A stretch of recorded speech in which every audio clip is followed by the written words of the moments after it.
Good to have you on board. My All pleasure. right, so we'll get things going. How have you been since we've stopped playing? It's been crazy actually because everyone's trying to adapt to the new reality. Yeah, It's a bit challenging, and like for us as a coaches, we have to find new ways to keep sending information to our players. For Pascovel, for my other teams, and like it's just weird. It feels weird because we cannot do things face to face. yeah. But at least we know that soon Mhm. we should be back to it. That's what we hope. And how important is that to do the face-to-face the sort of contact or the training aspect of it when you're coaching, say, from younger kids to the senior players? How important is that? I think that's everything that we do, like during the week, everything that we do over the weekend. Means a lot to us, like in training sessions in game time, they're really important to what we want to achieve. Like when we go to training sessions, we're not just thinking about the training sessions. We're thinking about what we're going to do.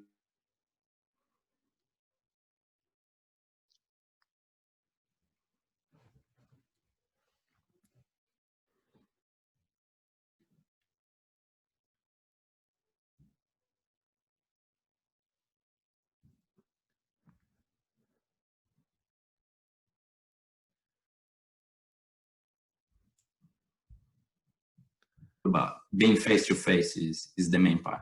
Yeah. And what sort of things have you started to do differently now since it's sort of happened? How have you found adjusted your training style?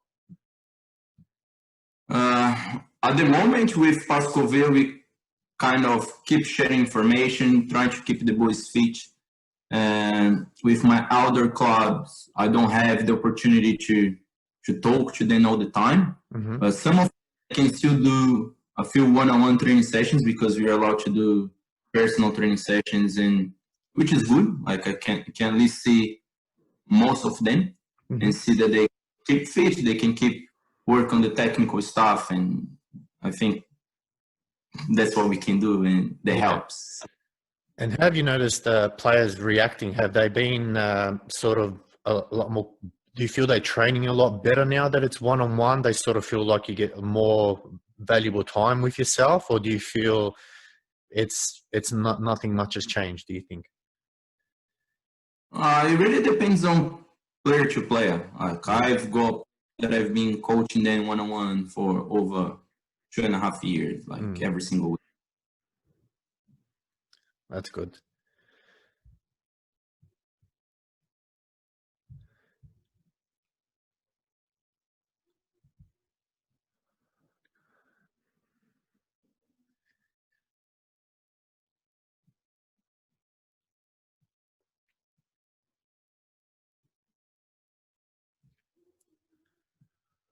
And when you go out on the pitch, you want to give 100%. Doesn't matter what it is. Yeah. So, like the ones that not used to it, now they really that's massive for me, and I give my best. Oh, that's awesome. So tell us, how did you get involved in futsal? Was that were you introduced by somebody, or how'd you start off? So my story is a bit, I think it's pretty much like all the Brazilians that I know. Like we grew up in this environment. I have an older brother, and I have my dad. He's crazy for football as well, and futsal. So we start playing. Usually we start playing at school, and we play. I used to play with my friends, my cousins, like streets and everything. Yeah. But when it started getting more serious, it's through school. Yeah. And then are going to play for clubs. Like I pretty much started playing when I was maybe 5 to 6 years old, and proper training sessions, and we started learning a little bit of the game. And back in Brazil, we don't usually go straight into outdoor. Yeah. Usually starts at futsal because it's just easier. And yeah, so pretty much since then, that's what I do every single day of my life. You mentioned there that a lot of South Americans have their futsal is very core part of their game. They start off with it, then they move to outdoor. How important do you feel that Australia is not doing the same thing?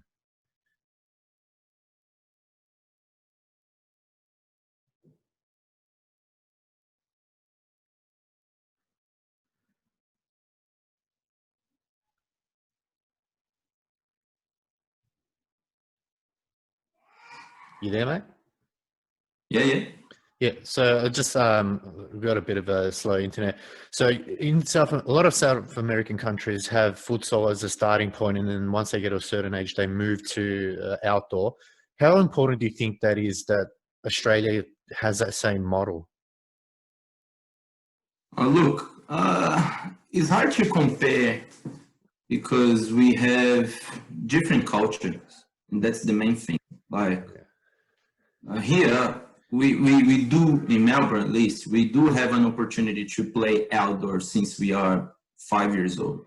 Back in Brazil, I could never play outdoor in a good environment with a coach or something like that, or for a good academy when I was 5 years old. I couldn't do that.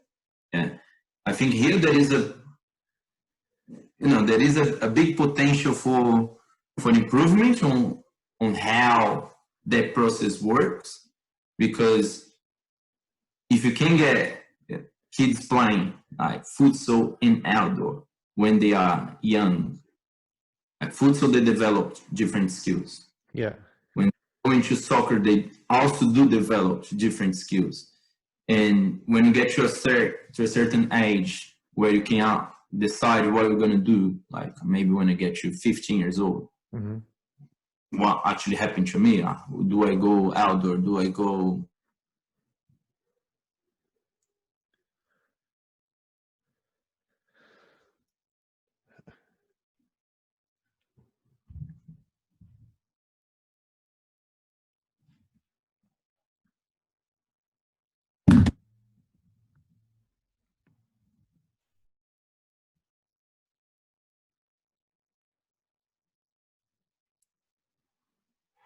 You hear me? Yeah, yeah. It was just, yeah. It's just do you want me to switch? Do you reckon it's yours or my internet here? I don't know. I think it's a bit of both, but that's okay. Look, we can edit that out. That's fine.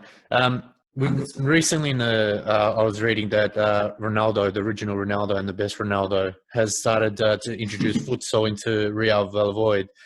How important do you think that is for say a big club like, well, it's not a massive club, but it's an important step for them to, from the beginning to get those players playing. And then when they get to that certain age gap, like you mentioned, how important do you think that's going to be to his club and also potentially other clubs following suit? We know Barcelona has the La Masia Academy, and every other team has that. How important do you think that is for, Ronaldo to do that? Look, I have a view of this. Like, I still think futsal and soccer, they're two different sports, even though they play both, but they still different. Yeah. Like, doesn't mean that the player that is massive at futsal is going to be a very good player outdoor or the other way around. It doesn't mean it. Yeah. But I also find really important for the big clubs to invest on futsal, because that's how you gather more people. That's how you see more talent coming up. So, and I like Ronaldo, he started playing for Cruzeiro, and Cruzeiro doesn't have any background in futsal. But if you go to the club which is rival to Cruzeiro, which is Atlético Mineiro, they have a massive impact on futsal back in the days. Yeah. Falcão used to play for them, Manuel Tobias, which one of the best players ever to play this game, play for them as well. So it's really difficult to say, because he also changed every single year. Like, it's difficult because unfortunately in futsal we don't have the same sort of investment that we have in outdoor. Yeah. But of course, if the big clubs could invest on that more and more through the years, we 100% would see better players coming out from a futsal environment to an outdoor environment, 100%. And did you ever play outdoor or futsal in Australia? So my story here in Australia is a bit funny. I arrived here in 2015 in September. There was a bit of off season for outdoor, and I came because I knew Breno since we were Breno Polacci. Yeah. Since we were 10, 12 years old, we used to play together at school. But I stopped playing. I stopped playing when I was 19 because then I had to decide, or I go for coaching, which was one of my passions, or I'm gonna try to play. But I never thought I was good enough to making to the professional level. So when I got to the under 20s, I stopped. And when I came here, I came because I want to coach. So I wanted to help Pascovel and bringing something different to the boys. When I spoke to Andre before, I spoke to Mauricio before, I spoke to Brent. And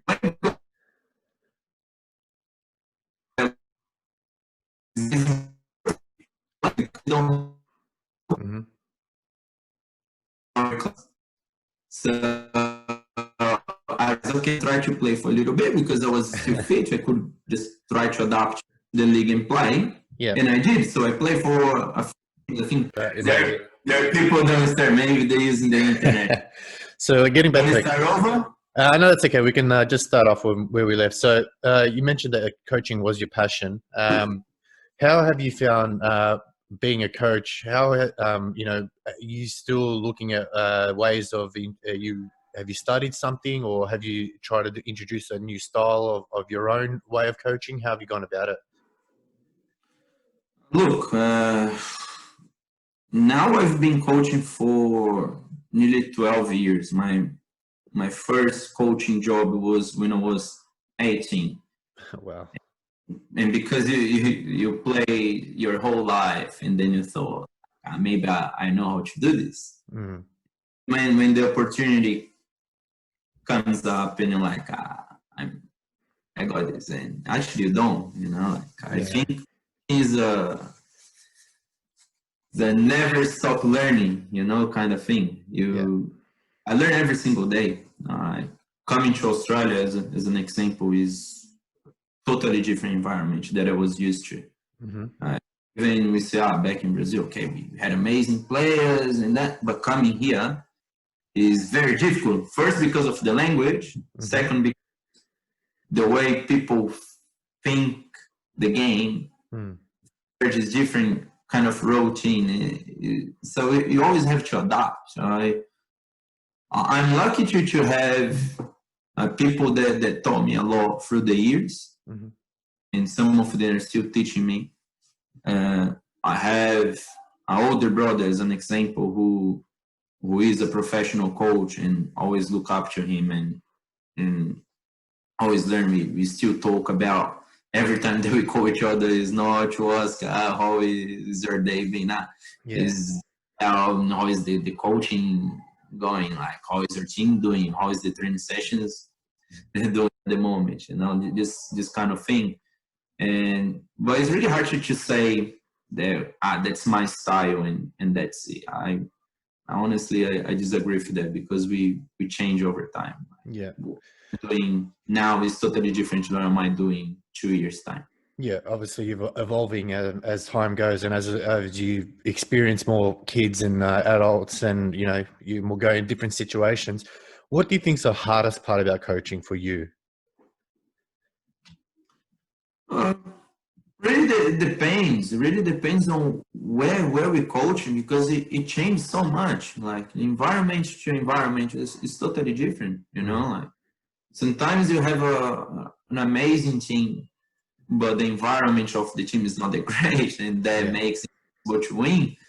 I think the toughest challenge for a coach is to be able to bring the group together towards only one goal. Yeah. Because you have a group of, let's say, futsal, usually you have 12, 15 maximum. When you go for outdoor group, you usually have 20 to 25. And imagine how hard it is to put everyone with the same mentality, with the same work ethic kind of thing. It's really hard to do it. Yeah. And how do you prepare for your training sessions? Is especially in particular with Pasco, is there anything that you sort of focus on? Is it what you didn't do well the game before, or areas you think a certain player or the team can improve on? How do you prepare? At Pascovel, I have my role, which is I coach the team at the training sessions.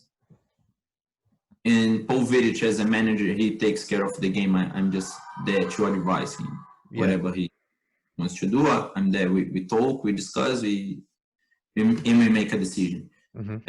At training sessions, my main role is to put the game style out there in the game plan. What's a bonus for us is we got the footage of all the games that we played 10 years. So if I'm in doubt about something, I can just look back and get prepared for it. And we know all the players that we're going to be facing. I'm going to give you an example. Like, we played, I don't know, Marlon. Okay. They got this and that player. So the training session is really easy to identify what they do well, what they don't do well, and just try to practice that a little bit. And that usually works really fine during the games as well. Of course, we always have to make a few adjustments, but it's really easy for us to watch the games, make a session plan, and try to get it clear for the players. And how much during a game are you pointing things out to the players that they're doing wrong or not doing, not the structure right there? How much of a influence do you have on that during a game, do you think? As a coach, I think my job is not to get carried on, I can't lose my focus. Sometimes and because we're so passionate, it's really easy. The coach is going crazy, outside of the four lines there. It happens to me, but I try to stay on my lane, and I try to read the game, pretty much read the game, and because it is a futsal game, and things happen so quickly. So if you're not able to read that in the right moment, I'm not able to give the right advice to the players. But there is another thing, I can give the advice, but the decision making always comes from the player. Now, Green Gully, you were coaching, I think, the under 16s or 15s, or was it at one stage, or if you're still doing it? This year, under 16s. And how have you found that, going from futsal to senior players, a little bit mature, going to outdoor and, players that you maybe at a very younger age? How have you found that for you? And also, how do you adjust? Honestly, for me, nothing has changed, because since I was 18, I've been coaching seniors level and also juniors. So honestly, it wasn't a surprise for me. I deal with that pretty normal, I guess. It's good because it is a good club. There is a very good culture in the club and a good environment, and we see that we're very serious about what we do. And our focus is the player development, which sometimes things get confused in that age group, because 18, some of them are aiming for the seniors level, but still there's still players that need development, and I find that really not easy, but we're comfortable to work with that sort of players, mainly with the ones that want to go even higher in their football football life. Yeah. When you're looking to sign a player, whether it be in futsal or outdoor, what type of player do you look for in particular? The type of the player that my team needs, always, because there is one thing that is really important is the culture of the club. Every club is different. I can't try to make Pascovel play the way that my team back in Brazil played and won 10 titles. I can't do that. Yeah. You know, the players are totally different. The culture behind is totally different. The game style is totally different. So my answer for that, you always look for the player who will switch that situation better. And who's the easiest to coach at Pascovel, do you think? Who do you think you just have to tell them once and they'll do it? Who's that player? That's a tough one. That's a tough. Actually, we're pretty good with that. Of course, we're always gonna have disagreements between the players, between coaches and coaches. It's normal. That's part of the sport that we play. Yeah. I find easy to talk to the young guys. They're pretty easy to deal with. I think Jake, who has been with us, I think for over a year, nearly 2 years now, and Hamish that just came. It's really easy to work with these guys. The old guys like João, Andre, those guys, they sometimes the information they have to give is not just an advice, it's just like try to encourage them to do more things. Because when they do wrong things, they already know it. Yeah. They already should tell them, oh, you're doing this wrong. Like they can feel it. They've been in the game long enough to understand when they make mistakes. I guess the young guys are the young guys. And I guess the older guys that are a bit more annoying, they sort of know it all and, don't tell me what to do type sometimes, not all the time, I guess. This is part of this game. It's part of this game. But honestly, we don't have problems at all with that. Do you have any superstitions before a game? Do you like to do something before any game? Honestly, I never thought about it. I think the only thing that I'm focusing before the game is how I'm going to win this game. Yeah. I try to get motivated. I try to get aware of what's happening around and see who is playing the other side and see the last adjustment that I have to make. But superstition, never been this. You don't wear that singlet's not a superstitious one. I always see you in a singlet, and I just think, is that maybe it's a lucky one? I just want to show off my money. No. It's fine. It's fine. No superstitions. So Pasco's lost quite a number of big name players. Lucas Vaz, Felipe Blay, Alejandro recently, Alison De Lima, Maurizio Novak, Aaron Yu, unfortunately to injury. How do you manage that as a coach and try to keep doing what you're trying to achieve, and that's obviously win? How do you manage that from a coach's perspective? So going back when I was 18 years old, when I was there, I wouldn't know what to do. But once we start coaching, you understand that that's part of it. Players will get injury. Some players might leave. Some players might come. Some players might not perform the way you are expecting.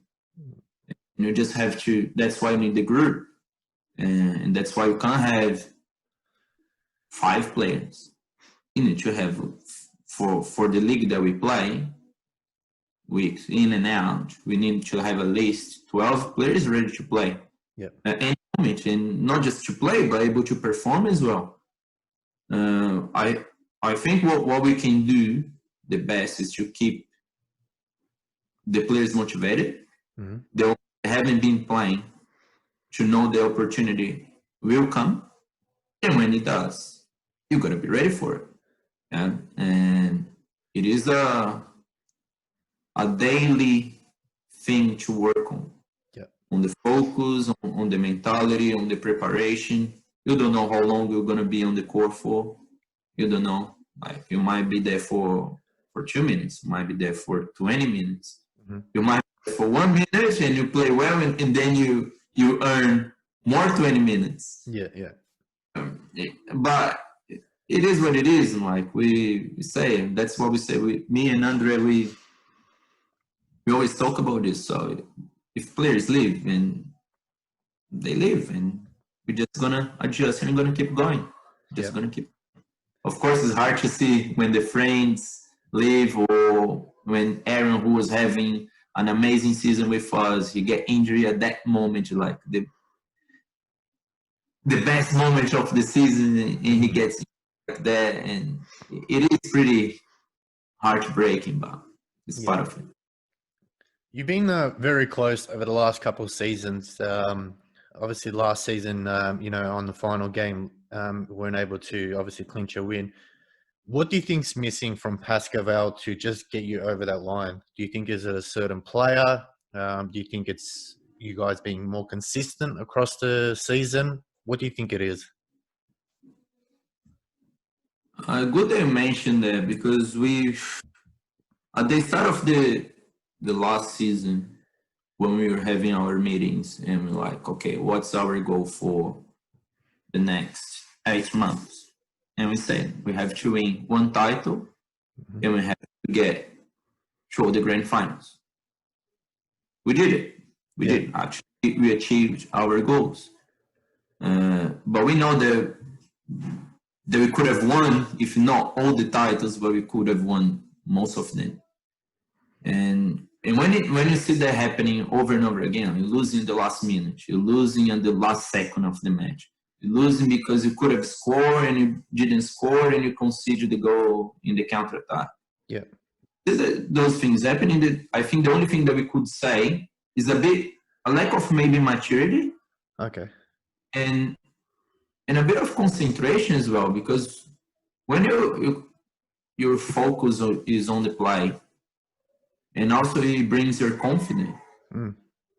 If you're confident enough to do your job in those which are the most important moments of a match, which is the end of the match, you just have to finish your job.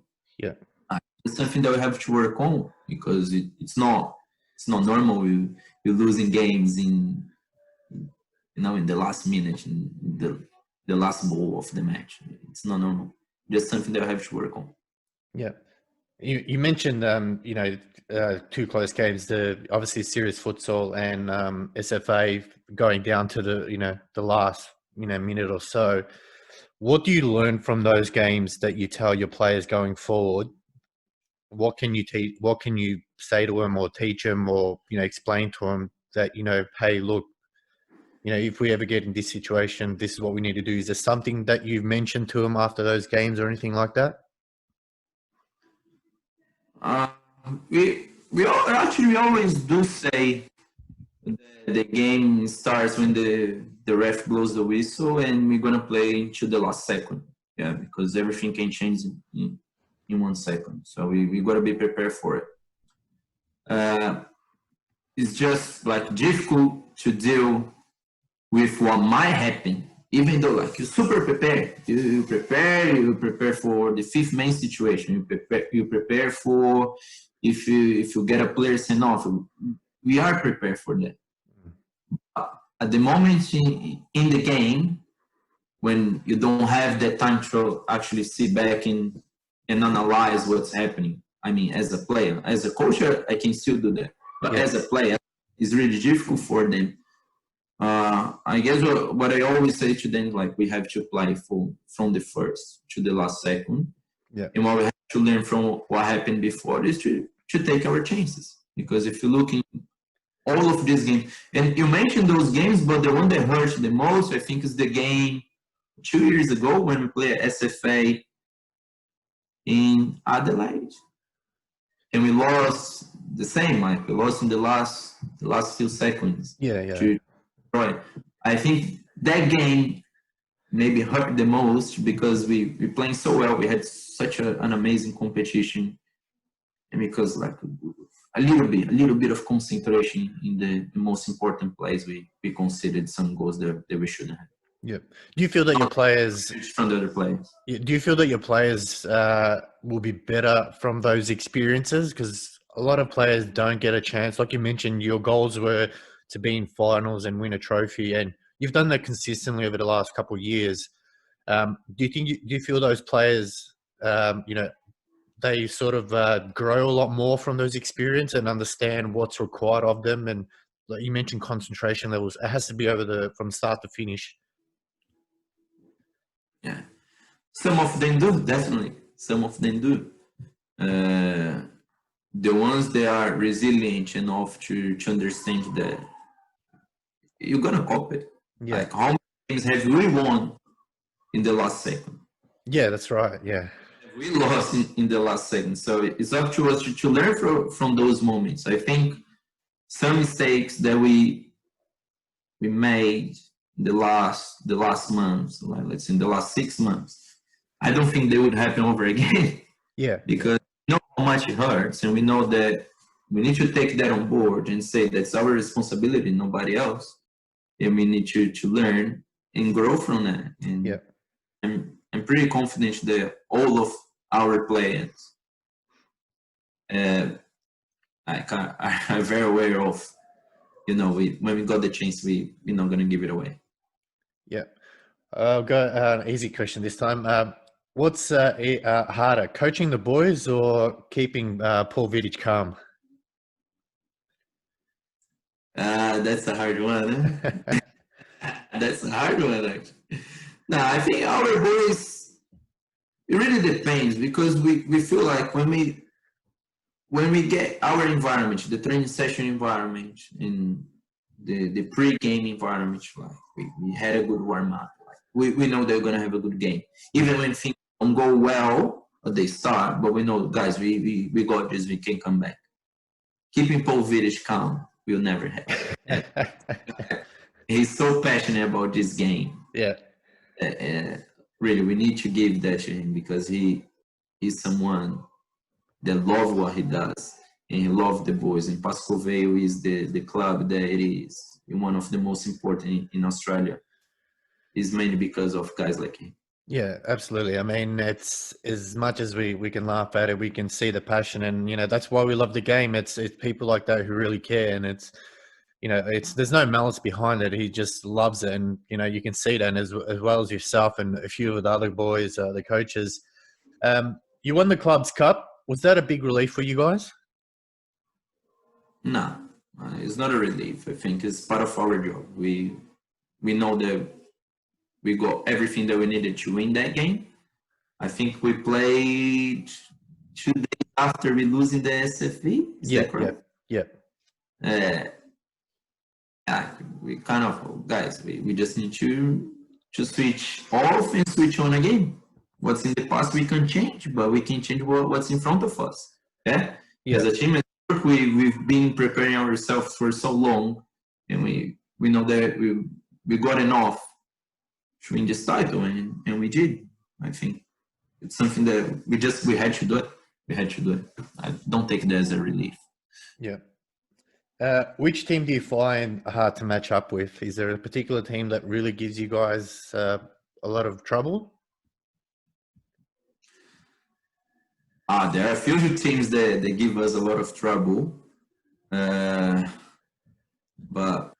I would say Carlton. Carlton is the toughest one for one reason.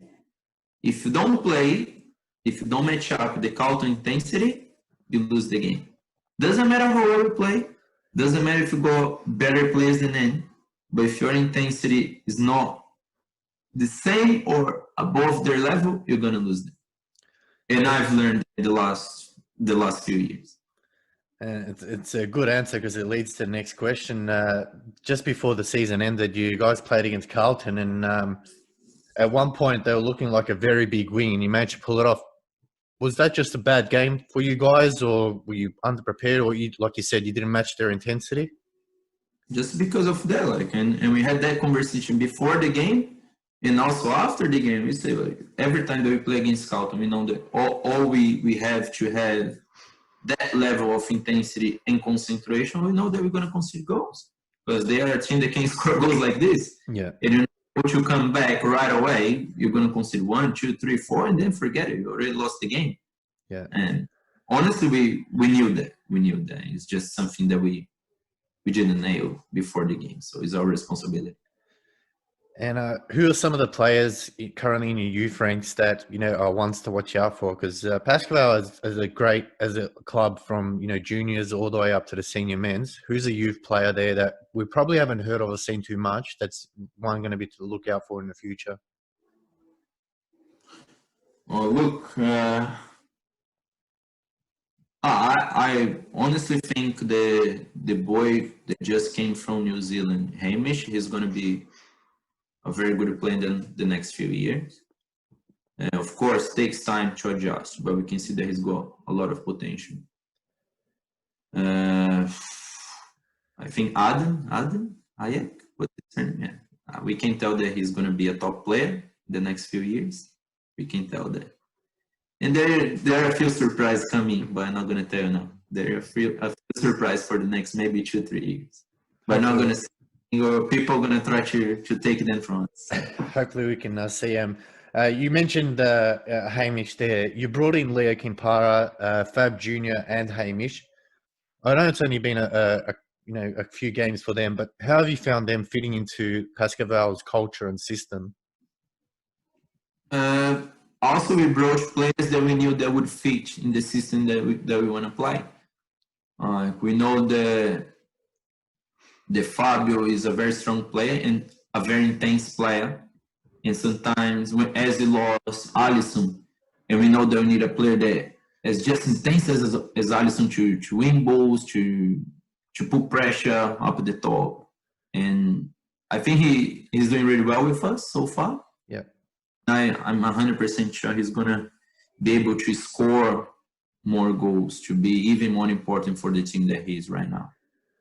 Leo, again, we always wanted to have Leo with us because he's a futsal player.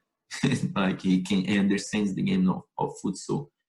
He's been in the league long enough to understand how the game is played as well. Because it's not just being a futsal player, but having to understand how serious futsal works.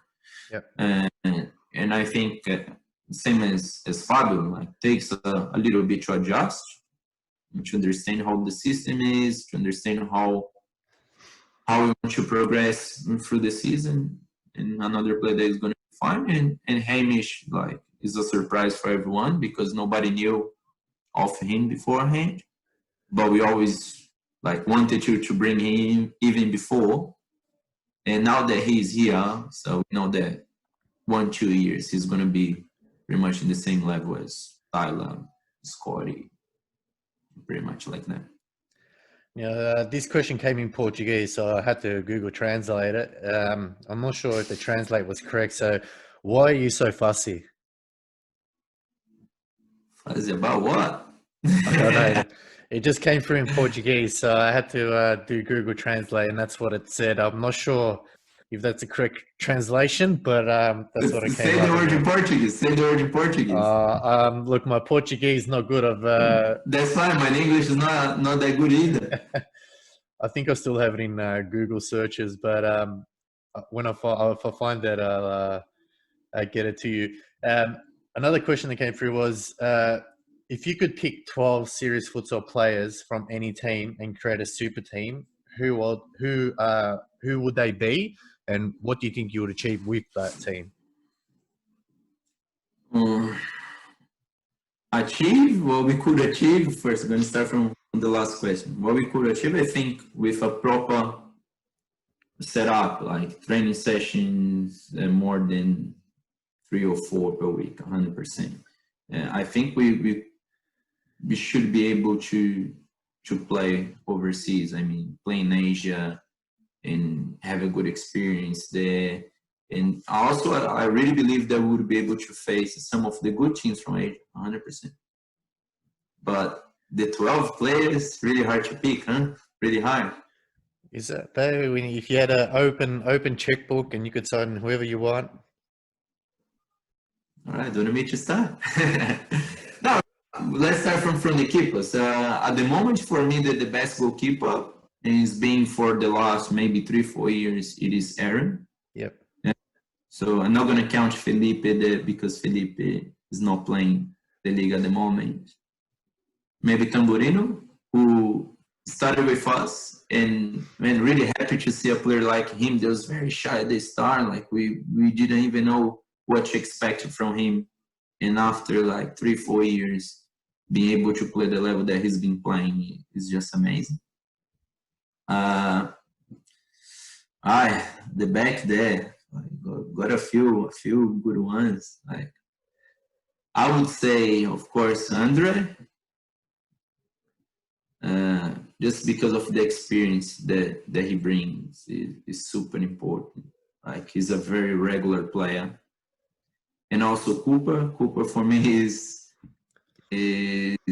something that every single team wants. Yeah. Like a player that can pass, a player that can shoot from everywhere. He can find little tiny pockets and set up a play. He's an amazing player. There is the other one that I like very much. I hate playing against him, but I like him very much. Is Atai. I think he's a amazing player. Everything that he does is correct. Maybe Atai, and I don't know what we could say. Maybe Temo. I like Temo as well. Yeah. Love Temo. A left footer, which is important. I would say, who else? There's too many players to think about, huh? Of course, we love watching Scott and Cozy playing as well. So I think those boys, they're super fast, they're super quick on what they do. You need to say anything about Fernando and João? I don't think you need to say anything about those two, because those two, that is a joke between the king and the god of football. So Yeah. I think those guys are amazing. So how many have I got? I don't know. I think you're up to about 7. 7. At the moment we have the best target in the league, which is Lucas Vaz, who like is just someone that can change a game because he's just so composed in his actions, and also his technique is something incredible. So that's 10, 11. One more. Yeah. People are gonna kill me after. I didn't say my name. One more. Who'd I bring? I like lefty footers. Let me think about another lefty footer. I'm gonna give that to Pepe. Pepe, because from set pieces, he's someone that can decide games. Pretty big super lineup there. If you could manage to get all them on one team, I'm pretty sure that you could win the World Cup and better than Australia squad. And then you could get Kevin, you could get Alejandro. Like there are 1,000 players that I could bring to my team, and I'm pretty confident that working with them week in and out, we could achieve a lot of things. Yeah. With AC Football Academy, you went in 2019 to a Spain tour. Tell us a little bit about that. There was a great experience going there because we got to play against good clubs, even though we knew how difficult there was going to be for our players to play against, like some of the biggest clubs in Spain. But at the same time, we didn't go there to win games, but we knew we went there for the experience, and we saw that our boys, of course, if we compare the technical level from the NPL here in Melbourne and the technical level that was played in Madrid or in Barcelona, we see a huge gap. Of course, we do see a huge gap. But in terms of work ethic, in terms of effort, like they pretty much similar. And it was very good to see that we are in the right pathway. We just gotta keep doing it, keep the good things, you know. But seeing different style of coaching, sharing different experiences with the other coaches as well, because their struggles are similar to our struggles. Like with kids these days, they don't play football enough. They spending time on their video game. It's pretty much the same over there.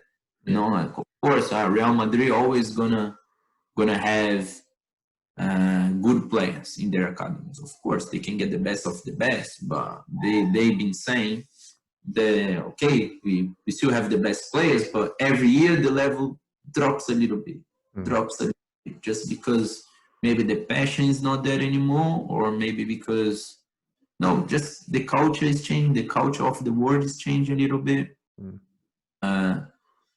But on the other hand, I found that really, really important for the kids and for the coaches here in Australia that never had an experience to see how an environment for under 15s is in a country like that, just like it is in Argentina, Italy, Brazil. Like, it's pretty serious, you know, like 15 years old is pretty much a professional. You know, trains every day. He has a routine every day. Everything that he does is to play the games and to train the sport that he chose. Well, I won't take up too much time. I know you've got a party to go to, so hopefully Maurizio has a fantastic birthday. Look, obviously the government's announced that we are going hopefully back to normal within the next month or so. So hopefully we can get back to Series Futsal. I want to say thank you for tonight. It's a pleasure to talk to you and pick your brain about coaching. You know, I love watching Pasco play, and I love seeing your passion as well as Paul's. Keep up the great work. Thank you so much for your time tonight, Greg. Thank you so much. It's always a pleasure to talk to you, man. I just hope we can go back to the court as soon as we can, because one is missing, and hard for us to be away from something that we've been doing for so long. I'm pretty sure when we come back, we're gonna come back even stronger. Hope so too. Thank you so much for your time tonight, and have a good night and enjoy. Thank you. Talk to you later. Bye. Bye.